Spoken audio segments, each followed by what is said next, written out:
साथियों, अभी Bharat Japan business forum की रिपोर्ट प्रस्तुत की गई। कंपनियों के बीच हुई बिजनेस डील्स, इसका बड़ा विस्तार से वर्णन दिया गया। इस प्रगति के लिए मैं आप सभी का बहुत बहुत अभिनंदन करता हूं। हमारी साझेदारी के लिए मैं भी कुछ सुझाव बड़ी नम्रतापूर्वक आपके समक्ष रखना चाहूंगा। पहला है मैन्युफैक्चरिंग। ऑटो सेक्टर में हमारी भागीदारी बेहद सफल रही है और अभी प्रधानमंत्री जी ने इसका विस्तार से वर्णन किया। हम साथ मिलकर वही magic batteries, robotics, semiconductor, ship building और न्यूक्लियर एनर्जी में भी दोहरा सकते हैं। साथ मिलकर हम ग्लोबल साउथ, विशेषकर अफ्रीका के विकास में अहम योगदान दे सकते हैं। मैं आप सबसे आग्रह करता हूं, कम make in India, make for the world.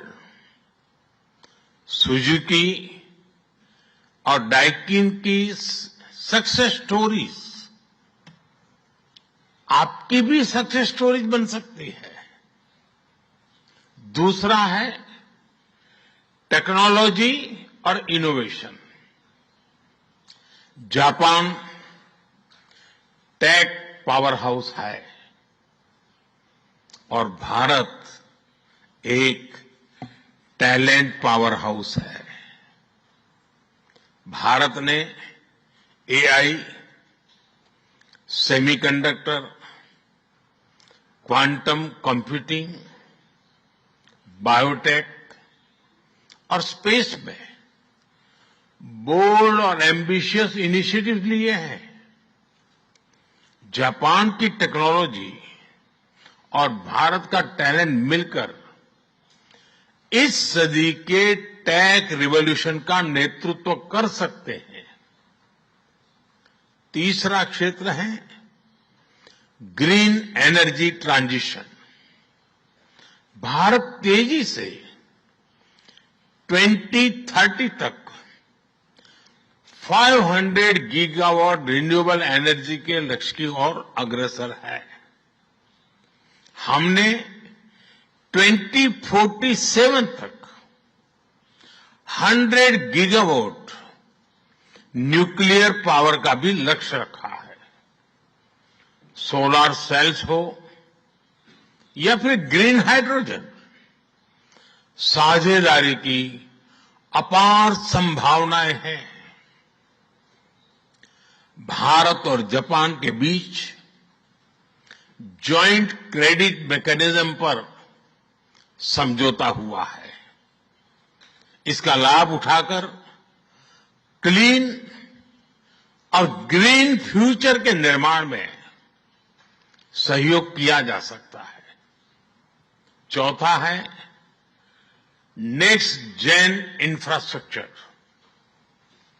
पिछले एक दशक में भारत ने नेक्स्ट जनरेशन मोबिलिटी और लॉजिस्टिक इंफ्रास्ट्रक्चर में अभूतपूर्व प्रगति की है। हमारे पोर्ट्स की क्षमता दोगुनी हो गई है। 160 से ऊपर एयरपोर्ट्स हैं।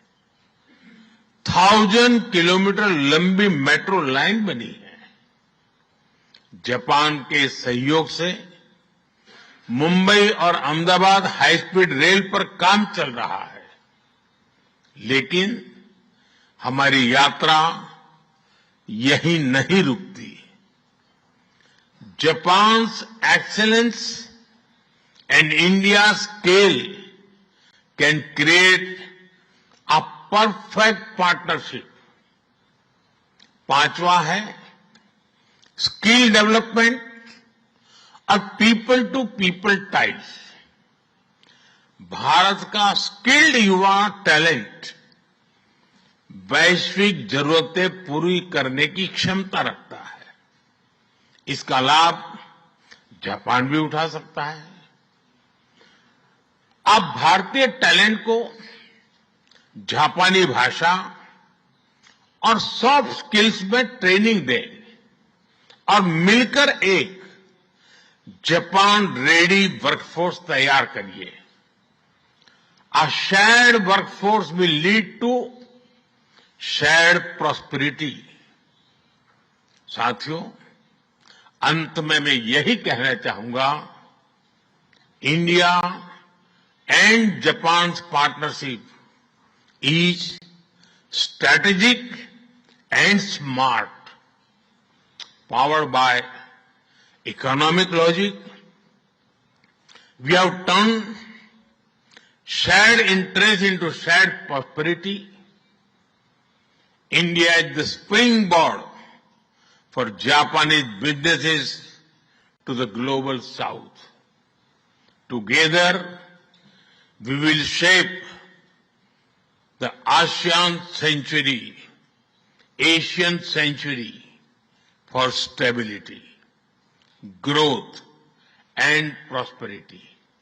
इन्हीं शब्दों के साथ मैं प्रधानमंत्री इशिबाजी और आप सभी का आभार प्रकट करता हूं। अरिगातो गोजाइमास। बहुत बहुत धन्यवाद।